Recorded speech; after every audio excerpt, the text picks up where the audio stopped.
Hello everyone, and welcome back to another one of my yearly gaming guides. It's been a while, but I'm back with a game that I have been very excited for, and that game is Darktide.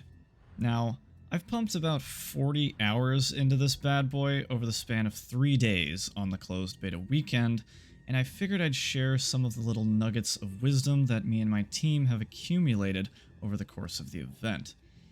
Basically, the only character I played was the Zealot Preacher class, and I managed to hit max level by clearing every single map on difficulty 5 Damnation.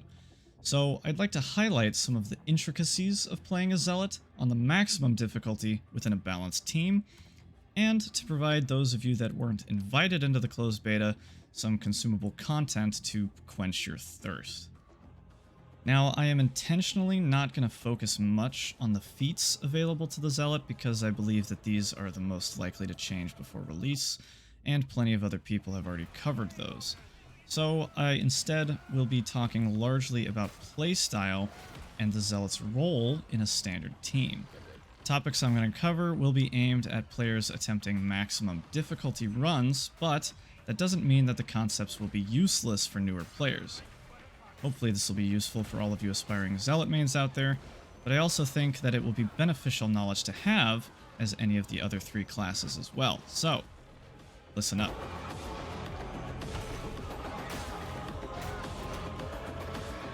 The role of the Zealot is a high DPS, aggressive frontline character. You have very high DPS that scales with the amount of HP that you are missing, making it a bit of a glass cannon playstyle.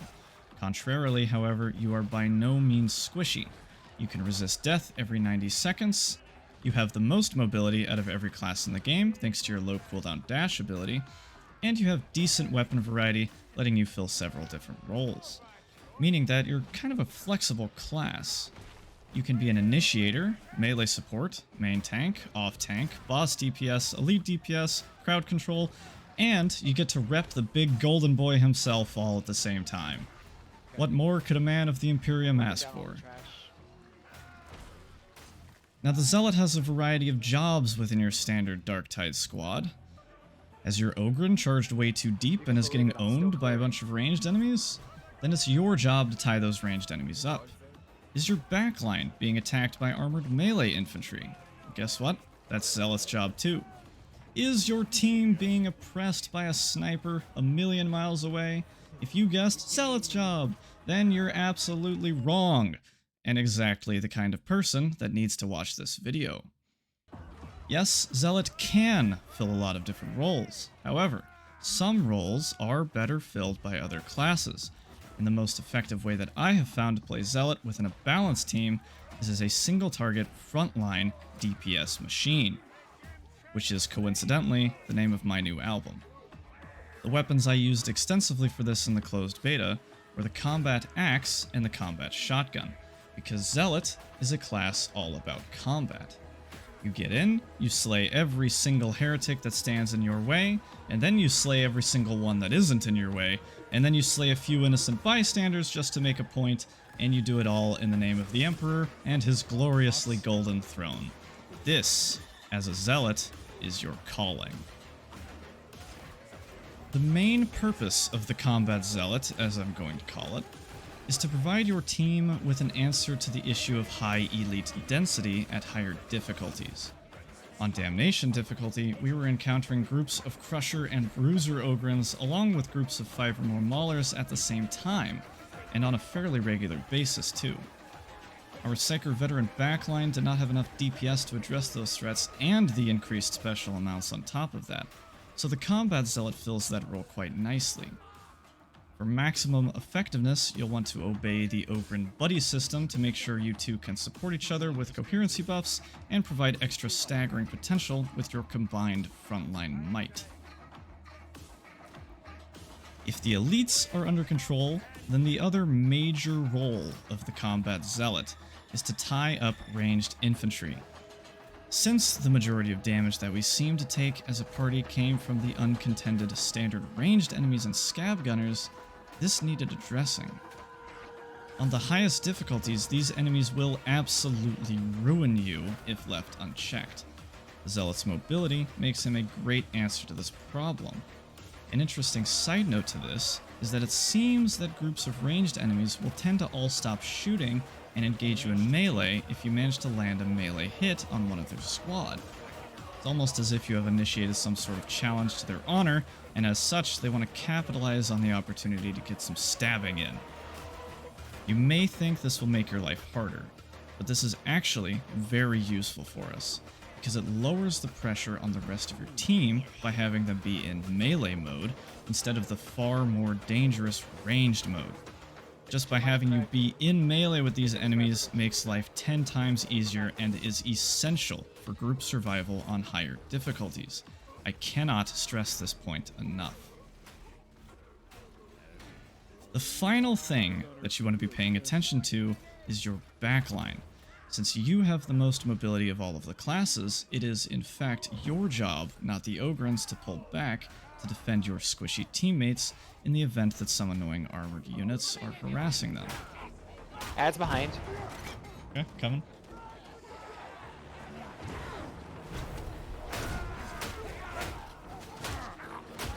Ads are clear. I'm gonna go help Crack.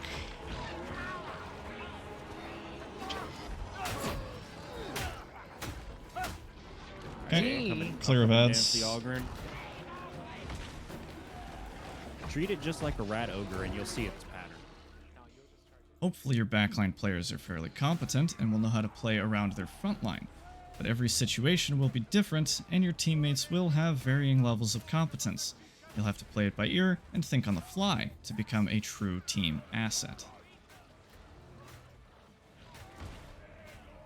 The combat axe is an absolute blast to play with and can dish out some serious damage. I mean, just look at it chunk this Plague Ogren. It does as much damage as the Psyker's head pop, except every swing, not every 10 seconds.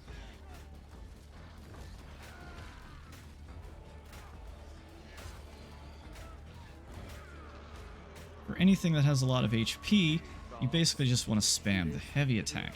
It's really easy to headshot with, and will chain stagger almost every enemy in the game with a good stat roll. Uh-oh.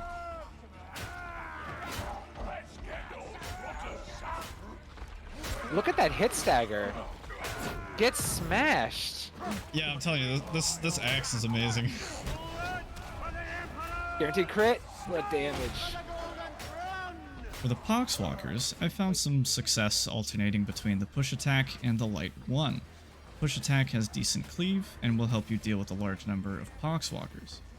Most other things die to the light attack chain if you have a good headshot rate, which is not that hard considering the plethora of overhead swings this weapon comes with. The combat shotgun is a beast in its own right. It does decent damage, can DPS hordes better than your axe can, and has a healthy chunk of ammo to boot. But, as with most ranged weapons, if you are frivolous, you can run out of ammo quite quickly. The primary use for the combat shotgun in this build is largely for stagger instead of DPS. It has a considerable amount of stopping power even at medium range. Most of the time I use it, the goal is either to keep something from shooting at me or to stop something that is already shooting at me. And it does a good job at that, especially when you don't need perfect aim and you're being suppressed.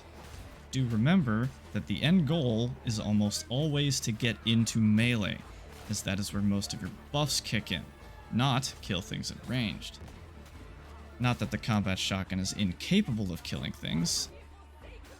In fact, there are many instances where it is far more efficient to just shotgun something down instead of chasing it, especially if that thing is running away from you. Despite that, there are a myriad of benefits to being in melee as a Zealot. Most of your kit is designed to function well in melee, and tying up ranged enemies is very important for the survival of you and your team. So turn on that Ogren brain and get stuck in there. Finally, your charge ability and stun grenade are fairly straightforward tools. The charge will fully replenish your toughness and give you a damage buff. With such a low cooldown, be sure to use it often. The stun grenade is a decent utility item. I mostly use it for getting a clutch revive or stalling large groups of armored enemies. And that's basically it. A high-level first-look guide to being an effective Zealot player. I always like to give high-level guides for games like these because that's the kind of content that I would like to see personally. If you enjoy this kind of content, be sure to hop in the comments below and tell me how I did. I am always appreciative of feedback, and I'm still pretty new to this YouTube thing, so I want to know what you guys think. Did you play in the closed beta? What's the class that you are most excited for? What kind of content would you like to see from me?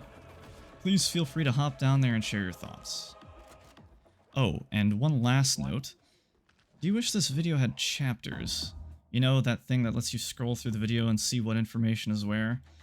Well, me too, but for some reason YouTube recently locked that feature behind a 1,000 subscriber wall, so if you want to help me get there, for my sake and yours, consider subscribing. It really would mean a lot to me, and it would also help motivate me to make more videos like this one.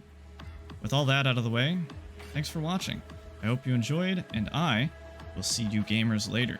Peace.